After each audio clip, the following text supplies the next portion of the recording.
Hello दोस्तों, कैसे हैं आप? इंडिया की न्यूज़ बात कर लेते हैं। मोदी साहब ने, आपको पता ही है कि बहुत ही जो सारी जो एक्टिविटीज़ हैं बहुत कंट्रोल वे में कर रहे हैं, जिससे कि ना तो इनका उन्होंने इन्फ्लेशन के ऊपर कंट्रोल कर रखा है, उन्होंने प्राइस राइज के ऊपर कंट्रोल कर रखा है, उन्होंने डिमांड एंड सप्लाई के ऊपर कंट्रोल कर रखा है। किसी भी चीज़ के प्राइसेस को ऊपर नहीं होने देते हैं, और जो सप्लाई चेन है उसको कंसिस्टेंट बना के रखा हो कि बराबर से मिलते रहे लोगों को। जो प्रॉब्लम आई थी कोरोना वायरस के अंदर, तो वर्ल्ड बैंक ने भी बोल दिया था कि अब इंडिया के अंदर ऐसी गरीबी आएगी जो 20 साल तक नहीं निकाल पाएंगे। मोदी साहब ने इमीडिएटली जो गरीब लोग थे, 80 करोड़ से ज़्यादा लोगों को महीने में 2 बारी खाना देना शुरू कर दिया। पहले आटा दिया, फिर आटा के साथ चावल दिए, फिर उसके साथ वो ईटेबल ऑयल भी दिया, फिर और सारी चीज़ें देते रहे, जो अभी तक चल रही हैं, अभी भी दे रहे हैं।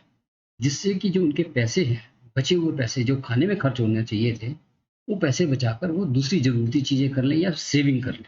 ये मोदी साहब का देखो इतना बड़ा आइडिया था, और उन्होंने देश को बिखरने नहीं दिया, गरीबी में नहीं आने दिया। वर्ल्ड बैंक भी इस चीज़ की तारीफ करता मोदी साहब की कि आपने कमाल करके रख दिया कि कोरोना में जो हालत थी, जिस तरीके से सारी दुनिया जो थी वो डिस्टर्ब हो गई थी, उनकी फाइनेंशियल क्राइसिस आ गई, तो जो अभी तक चल रही है फाइनेंशियल क्राइसिस, वो इंडिया ने अपने आप को इतनी मजबूती के साथ संभाला, वो सब मोदी की वजह से। तो मोदी साहब ये बताते हैं, अपनी कल गए थे गुजरात में, वहाँ उन्होंने एक एयरपोर्ट इनागोरेट करा। काफ़ी सारे लोग आए थे, उनको बताया कि ये जो अपोजिशन वाले हैं वो सिर्फ क्रिटिसाइज करना ही जानते हैं। जो हिंदुस्तान में इतना बड़ा इंफ्रास्ट्रक्चर हो रहा है उसकी कोई अप्रिसिएशन नहीं करता। हमने जो गारंटी करा था to deliver a good governance, वो हम कर रहे हैं। ये सबको पता है, ये सबके सामने है। हमने अपना इन्फ्लेशन जो रेट था उसको कंट्रोल करके रखा, जबकि सारी दुनिया में जो इन्फ्लेशन रेट है वो इतना हाई है, इवन पड़ोसी देश के अंदर ही देख लो तो 40% से ऊपर है। लेकिन हमने अपने इन्फ्लेशन रेट को बचा के रखा। हमने अपने डॉलर टू जो रूपी है उसको बचा के रखा। हमने हमने अपने फॉरेन रिजर्व्स को बचा के रखा। और जो जो जो रेट ऑफ जो इन्फ्लेशन है, वो आप देखिए, दूसरी कंट्रीज में देख लीजिए, वो 10% से भी ज़्यादा है। अगर ये यहाँ पे पुरानी गवर्नमेंट होती तो इन्फ्लेशन रेट जो आज हमने 5% से नीचे रखा हो, ये तो 10% से भी ज़्यादा होता। दूध के प्राइस जो आज 60 रुपए के हैं, वो 300 रुपए के होते हैं।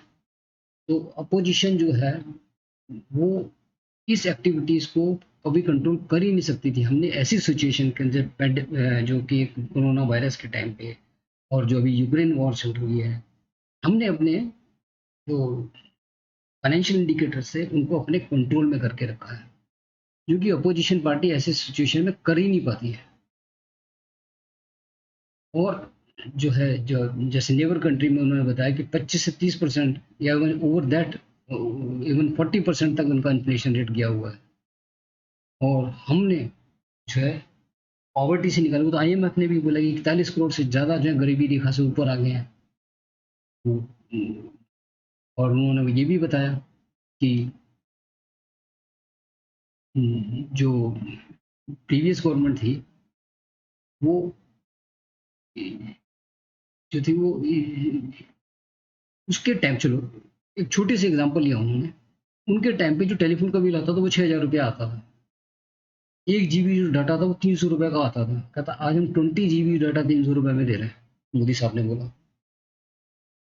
और हमने बहुत जल्द डेवलपमेंट प्रोजेक्ट बना रखे हैं, बनाए, चला रहे हैं, कई बन चुके हैं, कई बन रहे हैं, कई बन जाएंगे अगले कुछ महीनों में, सालों में। लेकिन काम उसके ऊपर बराबर से चल रहा है। और उन्होंने बताया कि हमने 8 से 9 जो है सौराष्ट्र नर्मदा जो है इरिगेशन योजना जो है वो यहाँ पे उसके ऊपर इन्वेस्टमेंट कर रहे हैं। एंड हम पानी दे रहे हैं एग्रीकल्चर के लिए, इरिगेशन के लिए 95 विलेज को इन 52 एकर्स के लिए वाटर प्रोवाइड करा जा रहा है। जहाँ की एक टाइम पे यहाँ पे इतना खारा पानी होता था कि खेती हो ही नहीं सकती थी, लेकिन हमने उनके लिए वाटर रिसोर्सेज इस तरीके से अरेंज करे कि उनको इरिगेशन के लिए पानी मिले, और लोगों को पोर्टेबल जो वाटर है वो 98,000 लोगों को गुजरात में दिया जा रहा है, सौराष्ट्र रीजन के अंदर। और मल्टी लेवल एक फ्लाईओवर बन रहा है, वाटर ट्रीटमेंट प्लांट बन रहा है, और एक लाइब्रेरी बन रही है जिसके अंदर 33,000 किताबें होंगी। आप देखो कहाँ से कहाँ तक का मोदी साहब सोच लेते हैं इन लोगों के लिए। और इनागोरेटिंग, और वो तो इंटरनेशनल एयरपोर्ट है राजकोट। कभी सोच भी नहीं सकता था राजकोट सिटी जैसे जगह पे भी कोई इंटरनेशनल एयरपोर्ट बनेगा। इन 9 सालों में इतने एयरपोर्ट बन गए हैं कि पहले सिर्फ 60 एयरपोर्ट होते थे, 150 से भी ज़्यादा एयरपोर्ट बन गए हैं और नए एयरपोर्ट बन रहे हैं। ये जो एयरपोर्ट है, ये पहला ग्रीन फील्ड इंटरनेशनल एयरपोर्ट बना गुजरात के अंदर। और मोदी साहब ने अंदर जाके एयरपोर्ट को देखा, वहाँ के लोगों से मिले, उनके टेक्नीशियन से मिले, टेक्निकल स्टाफ से मिले। और ये जो एयरपोर्ट बना है, ये राजकोट के अंदर, इसकी जो टोटल कॉस्ट है वो 1,405 करोड़ की है। और ये तीस तीस जो it is located approximately 30 kilometres from Rajkot. और जो एयरपोर्ट है ये स्प्रेड ओवर अराउंड 2,534 एकड़ में स्प्रेड है। और जो ये जो एयरपोर्ट जो कंस्ट्रक्ट किया गया है वो 1,500 एकड़ में करा गया। और जो इसकी जो एयर स्ट्रिप है जिस पे जहाज चलता है वो 3,040 मीटर यानी 3 किलोमीटर लंबी है, यानी कि बड़े जहाज भी इस पे उतर सकते हैं। और 40 मीटर वाइड है। यहाँ पर 14 प्लेन जो है वो पार्क करे जा सकते हैं, खड़े करे जा सकते हैं। जो ये जो टर्मिनल बिल्डिंग है, ये जो है ये इक्विप्ड है with various sustainability of features like double insulated roofing systems, skylights, LED lights, low heat gain, glazing and others. So airport को इस तरीके से बनाया गया है कि एनवायरमेंटल फ्रेंडली भी रहे। और जो उसमें जो है वो सोलर पैनल्स भी लगाए गए हैं। दिस इज व्हाट मोदी साहब टोल्ड कि जो हमारा जो विजन है, जो जिस विजन से चल रहे हैं, वो एक एक एंटायर इंडिया में हर एक स्टेट को, हर एक लोगों को जो सहूलियत है वो उनको मिलनी चाहिए।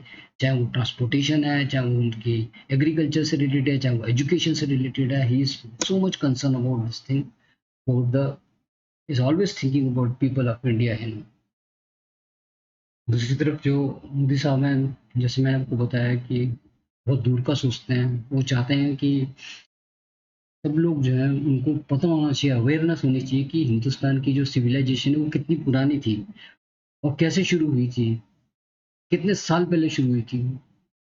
और उससे रिलेटेड जो भी अवेलेबल हैं, डॉक्यूमेंट्स हैं या फिर स्टैचूज हैं या कुछ भी है, वो लोगों को पता होना चाहिए। इसके लिए वो एक दुनिया का सबसे बड़ा म्यूजियम बनाना चाहते हैं, युगे युगिनी भारत, दिल्ली के अंदर।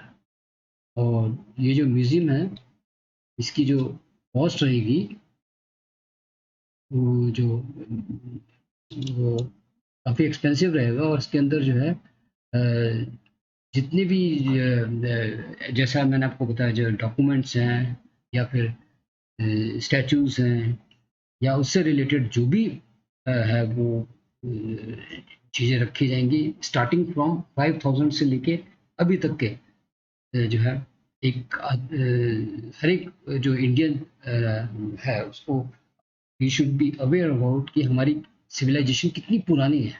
और वहाँ पे पहले 5,000 साल पहले लोग कैसे रहते थे, हम लोग कब सोने की चिड़िया थे, और कि कौन ऐसे लोग थे जिन्होंने हिंदुस्तान को बिल्कुल बर्बाद करके रख दिया। और अब दोबारा से इंडिया फिर उठ रहा है। तो एक स्टोरी जो है वो 5,000 साल की तब से लेके अब तक की उसके अंदर बताई जाएगी, समझाई जाएगी। और एक अवेयरनेस लेके आएंगे इंडिया के बारे में कि इंडिया, व्हाट इज इंडिया, और इंडिया की क्या सभ्यता थी, क्या लोगों, किस तरीके के लोग थे, कैसे रहते थे, क्या सोचते थे, क्यों आज इंडिया इतना स्ट्रांग है, बिकॉज ऑफ जो हमारी 5,000 साल पहले की सिविलाइजेशन है, जो माइंडसेट है, सोच है। इंडिया ने क्या क्या उपलब्धियां दी हैं हिंदुस्तान को, वो सारी उसके अंदर बयान करी जाएगी। तो दोस्तों ये एक छोटी सी ब्रीफिंग थी जो मोदी साहब से रिलेटेड थी, और वो आपके साथ डिस्कस करना बहुत ज़रूरी था, क्योंकि जो मोदी साहब के विचार हैं, जो सोच है, वो सिर्फ एक ही चीज़ से रिलेटेड है, और वो है इंडिया और इंडिया के लोग। सारी सोच इंडिया के लोगों से ही शुरू होती है और वहीं पे ख़त्म होती है। वो ये सोचते हैं कि हम इंडिया, जो इंडियंस हैं, जो हमारे देशवासी हैं, उनको हम किस तरीके से ऊपर लेके आए हैं।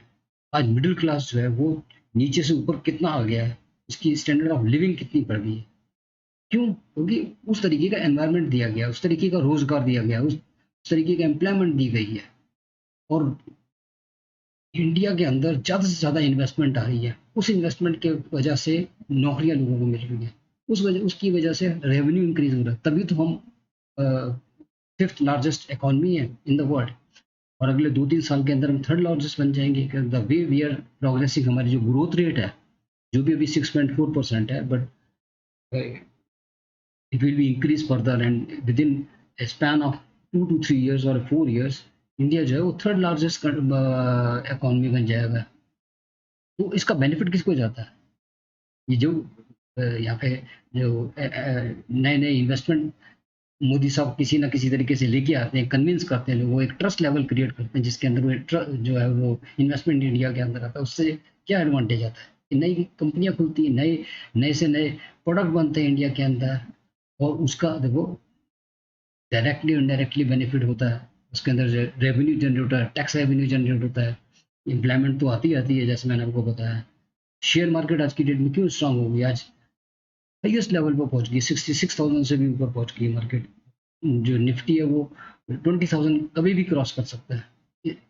वो किस लिए? क्योंकि फॉरनर्स जो है, एफ वो अपना पैसा हिंदुस्तान में लेकर आ रहे हैं, और वो इन्वेस्ट कर रहे हैं। जनवरी से लेकर अभी तक मोर देन $2 बिलियन वो लेके आ चुकी है, और इंडिया, तभी मार्केट जो है वो ऊपर जा रही है। डोमेस्टिक जो इन्वेस्टर्स हैं वो भी इसके अंदर पैसा लगा रहे हैं।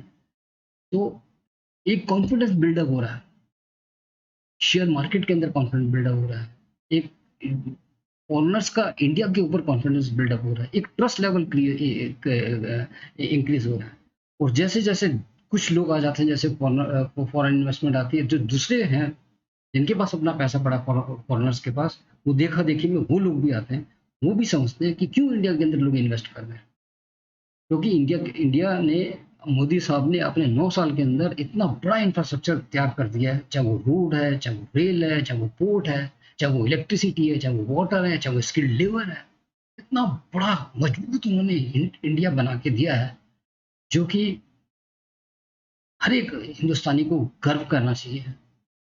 और इस जो ऊंचाइयों पे इंडिया जा रहा है, इससे कुछ लोग आसपास के जल भून गए हैं, और वो टेररिज्म या फिर इस तरीके के डिस्टरबेंस क्रिएट करने की इंडिया में कोशिश कर रहे हैं और करते रहेंगे। लेकिन इनको ऐसा मारा जाएगा, भगाया जाएगा, मोदी साहब ये देखते रह जाएंगे।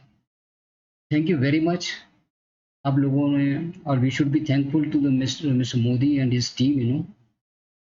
और आई होप आपको ये जो है ब्रीफिंग अच्छी लगी होगी। अगर आपको अच्छी लगी है तो आप इसको प्लीज़ लाइक करिए, सब्सक्राइब करिए, और बेल आइकन का बटन दबाइए। Thank you for watching my show. Thank you.